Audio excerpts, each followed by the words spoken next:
You've made it to Chiro Hustle Live. Sit back and learn from the greatest influencers in the profession.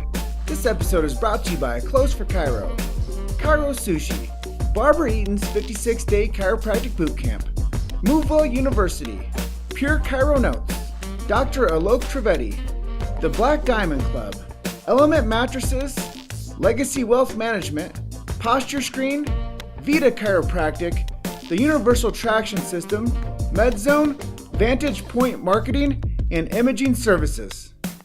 Let's hustle. Hey guys, Jim Chester here. I am in Grand Junction, which is the Grand Valley of the western slope of Colorado, and I have Andy Nelson. You're up in Wyoming, right? Yeah, Pinedale, Wyoming. Who's heard of Pinedale, Wyoming? I'm it. And are you the only chiropractor in Pinedale? Yeah, I'm the only full-time chiropractor. There are a couple of fellows that come in one day a week from elsewhere, but yeah, I'm it. This is me. Yeah, and this episode, just to let everybody know, is brought to us by Local Gold, and that's above that shoulder. And they are the internet company that works with Palmer Rugby. They give a kickback of all of the people that use their services back to Palmer into the program. So if you guys have website needs or want to become searchable and become page one of Google searches, reach out to Local Gold and they'll help you out. And Andy, I know you don't have a website, do you? No website, no. Pretty low tech here in Pinedale, Wyoming. So tell me a little bit. What is it like being the only full-time chiropractor in a town of 2,000 people? Yeah, it's awesome. It really is. I live here in God's country. It's a really neat area, beautiful country, long, hard winters, but there's nothing wrong with that. That's what keeps us from having a population of 200,000. Yeah, you're telling me you guys are, what's the elevation there? 7,200 feet. Yeah. So we got 9 months of winter and 3 months of relatives. Those are our two seasons right there. Yeah. And just to let everybody know the clarity, 5,280 is a mile high. So that's where I was living in Denver. So you guys are even at a higher altitude than a mile. Yeah. This is great country to train in. Let's put it that way. So now that you mentioned training, let's talk a little bit about rugby. And how did you get into rugby?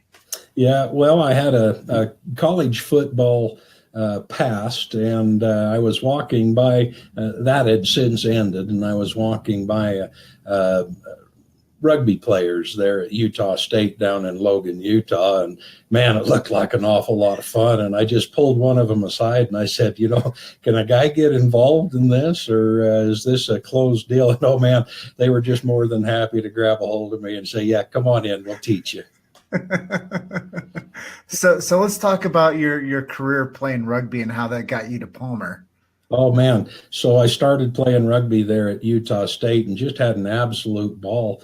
The story of me becoming a chiropractor, Jim, is really quite interesting. I had never been to a chiropractor before. I went through high school and college playing football and never been to a chiropractor.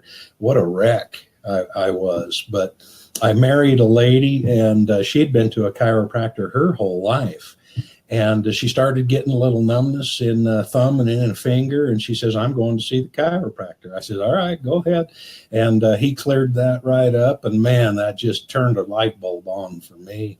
And I was going to school. I was going to be a vet. I was doing the undergrad to be a vet. And I after my wife had seen the chiropractor and I saw the miraculous things that happened with her, I thought, you know what, I'm going to apply to both schools. I'm going to apply to vet school and I'm going to apply to chiropractic school. First one I get into, that's where I'm going. And that's what happened. I got into Palmer and the rest is history. So I know off camera we were talking a little bit about how you picked Palmer. Let's tell that story. Yeah, so interesting. This chiropractor that my wife was seeing is a Palmer graduate. And when I decided I was going to a chiropractic school, I started investigating schools and I talked with him.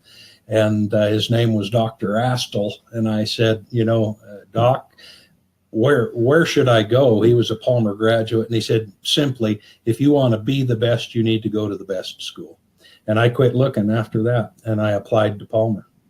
And 26 years later, here you are. Here I am. Yeah, the man that you see before you. Yeah.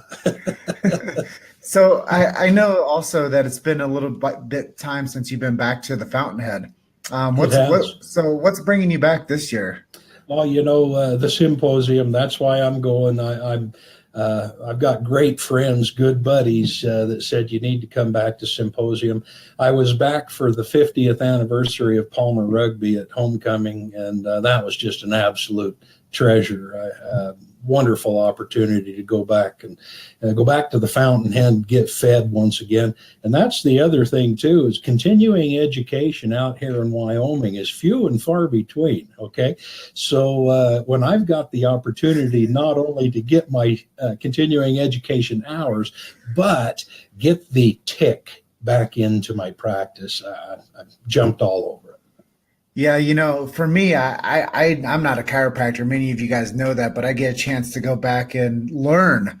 Me being a lay person, which they call people that aren't chiropractors, they call them laymen. But for me to be a lay person and for me to be able to go back and learn from guys like Deed Harrison and to listen to Matt Hartenberg talk about heart rate variability and to listen to a master talk about motivation like Fred Schofield, and just listen to some of these guys talk about chiropractic and what it is to understand like this union of the chiropractic message. There's such like a fundamental like truth to the message of chiropractic. So going back and learning and not going there for the CEs personally, but going there for the fellowship and for the education, it's worth its weight in gold. Oh, absolutely. I can go anywhere and I can get the science of chiropractic. What I need the art and I need the philosophy. And that's why I'm going back to Davenport. You've made it to Chiro Hustle Live. Sit back and learn from the greatest influencers in the profession. This episode is brought to you by Clothes for Chiro, Chiro Sushi, Barbara Eaton's 56-day chiropractic boot camp, Moveville University, Pure Chiro Notes, Dr. Alok Trivedi, The Black Diamond Club, Element Mattresses, Legacy Wealth Management, Posture Screen, Vita Chiropractic, the Universal Traction System, MedZone, Vantage Point Marketing, and Imaging Services. Let's hustle.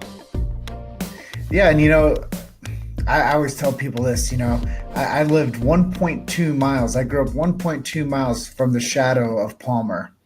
And, just knowing the history of the Palmers and knowing that I've walked the same sidewalks as BJ and Dee Dee and Harvey, and knowing that there's such a ripe history there. And without that school that you went to, this one that I have right across my chest, without Palmer, there's no chiropractic.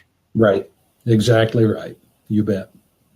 So what speaker are you most excited to go back and see? I was looking at the whole list and every one of them. I can't wait to just listen to every one of those guys. Of course, Freddie Schofield. Yeah. He's a hero. There you go. Right. Freddie, I mean, that guy, he does something to people with his motivation and the way that he just communicates. One of the guys that's going to be there, his name's Roberto Monaco. He actually teaches, he's not a chiropractor either, but he teaches people how to communicate. And for me, I'm like, how the hell do people not know how to communicate? Isn't that like something that's in our innate? Aren't we born with the ability to talk to people? Yeah, it's supposed to be. Right. Yeah. I mean, aren't we rewarded on like the first time we say mom or dad, like in our language, like we're rewarded for communication. And, it befuddles me sometimes knowing that chiropractors go to school for 7+ years. They get out of school and they don't know how to communicate. Right. Yeah, boy. And that's a downfall for a lot of us. It really is. But, it's the way I like to say it is, I used to do, I told you this, I used to do tons of marketing events and screening events. And I ask chiropractors all the time, did you ever get one class on how to do a proper chiropractic screening at like a farmer's market or at a health fair? No, heck no. The answer is always no, because they don't teach you those skills, those life skills on how to grow a practice. They just, teach you how to pass those big tests in order to be able to open up your doors. Right. I realize there's only so much you can cram into that much of a education, but that's one thing that's lacking. Sure. Plus, whenever we go back to the symposium, April 13th, 14th, 12th, 13th, 14th weekend, we get a chance to see some rugby played. Oh, man. So we get a chance to see, I think it's a men's game and a women's game. Way cool. There wasn't women's rugby when I was there. That tells you how long ago that was. But it's so exciting to see both of those teams prospering and doing as well as they are. When Palmer made the Final Four at the club division there in Denver that year, boy, I jumped in the truck and I drove down, and my sons and we watched that. We just had a ball. But it's great to see them flourishing. Well, with great leadership and, good legacy, it's a winning operation. It's a winning system. So it makes sense to support it at a high level. It makes sense. One of the things I like to ask everybody is, how are you giving back? Are you giving back to the program with time, talent, or treasure? And a lot of times, like if a guy doesn't have the time, he donates. If a guy doesn't have the money to donate, what's he do? He goes back and helps. So there's different ways to help build this legacy and get the future of Palmer right with rugby involved. And I know that I've talked to a couple guys, the program almost failed. Yeah, that's what I understand. Yeah, absolutely. And it's due to a lot of good men and women who have stepped up and really brought Palmer rugby back out to the forefront.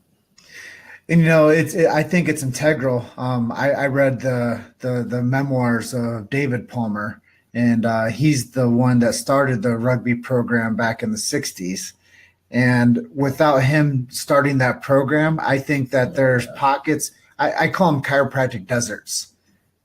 So there's areas of the world where there wouldn't be chiropractic, and True. I believe it.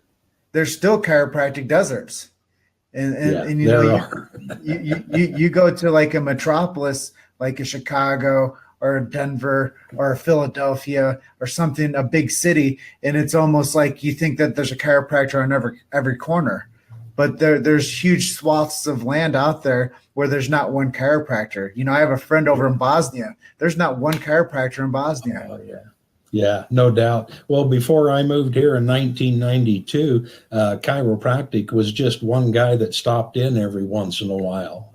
There was no such thing as a full-time chiropractor in this area.